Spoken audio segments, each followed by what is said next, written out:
All right, let's turn to the growth agenda for America. Many states facing huge budget crises. Well, today's Wall Street Journal asked 4 governors to explain how they cut spending and balance the budget without tax hikes.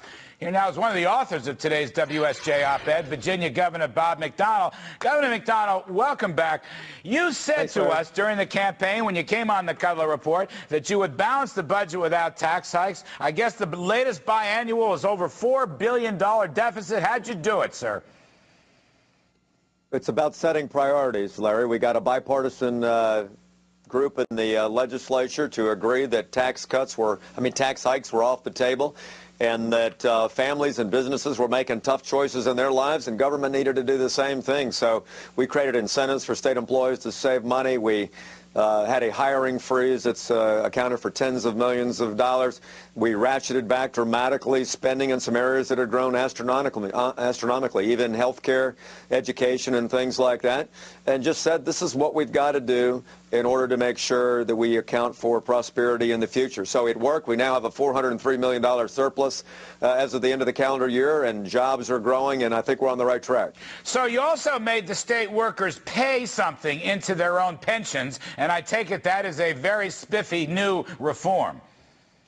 What is? Look, most governors are worried about the actuarial soundness of their pension systems. Some are worse than Virginia, but we decided that long-term, even with robust returns on the stock market, that the numbers aren't going to add up long-term.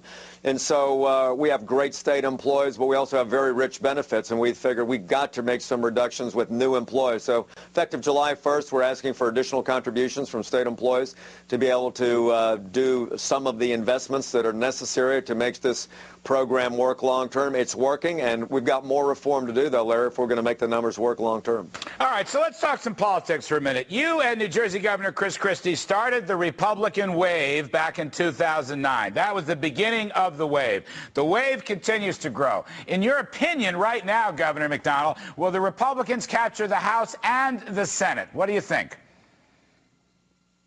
I feel better about the House. I think the numbers are probably a little closer to call. In the Senate, I think here in Virginia, we've got an opportunity to pick up as many as 4 seats, depending on the get-out-the-vote effort. But I was, as you pointed out, the beneficiary last year of everybody from the independents being disenchanted with this one-size-fits-all big government, anti-free enterprise, high tax, high regulatory environment that the Congress has created in Washington. And now that people are saying, you know, that's not what's been good for America. We promise opportunity, not outcomes. And we don't want to have this kind of spending, a crushing federal debt at $13 trillion and growing. We can't sustain it. It's immoral and it's unsustainable. So I do think because of that issue alone, taxes, regulation, and jobs, you're going to see the Republicans take the House and be very competitive in the Senate. So let me ask you, there was a Virginia Tea Party straw poll for president. Governor Chris Christie won it. You weren't in there, but Governor Christie won it by a hair. Now, Governor Christie says he's not running for president. I want to ask you, why don't you run for president on your gubernatorial record? I'm asking a very serious question because all the themes you're talking about tonight are themes you told me about on this program back in 2009 in the middle of that campaign. Why don't you throw your hat into the ring? Because I got 3.5 more years as Virginia governor through 2013, and I plan to be here. There's so much more. I call it a good start, Larry, but we got serious challenges in this nation on everything from energy to education to other things that we've got to turn this around if we're going to still be the shining city on the hill for generations to come. So I've got so much on my plate right now.